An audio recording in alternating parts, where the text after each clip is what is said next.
general. The Transformers. 1984 is the only show in the franchise that I am aware of that has a main cast this huge. Not only does that make it incredibly difficult for writers and audience members alike to keep them all straight, but it also makes it impossible to give all of them enough screen time to make the audience care about each.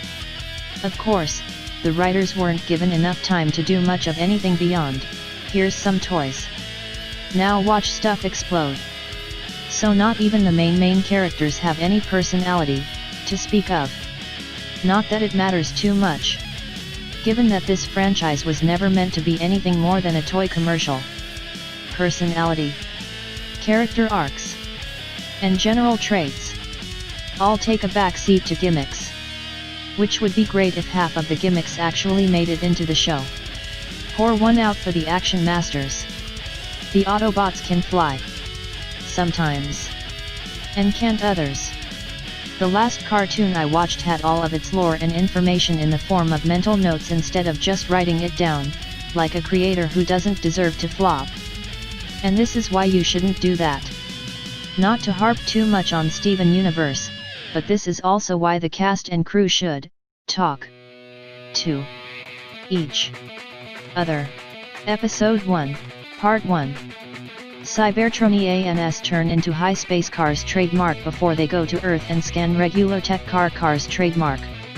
A nice touch that Episode 5 causes some problems with by showing Starscream as an F-15 in a pre-Earth flashback when his alt mode was a triangle.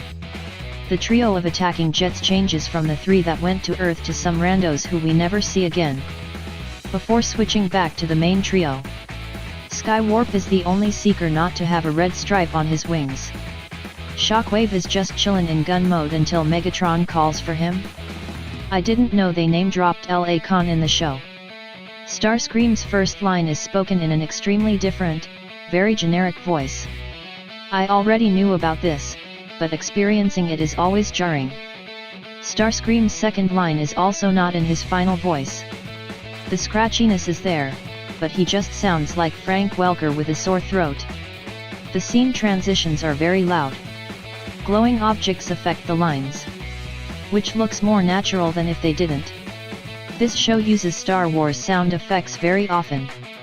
When Megatron yells at Starscream, Star looks directly into the camera like, "Can you believe this guy?" There's a lot of filler. Probably to help the pilot split into 3 22-minute parts. I'm going to admit, I watched the Pokemon movie with Zoroark while I was supposed to be focused on this.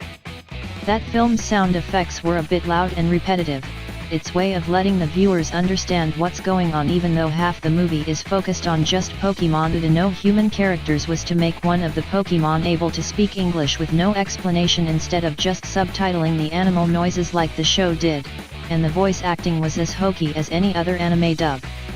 Even procrastinating, you can still study.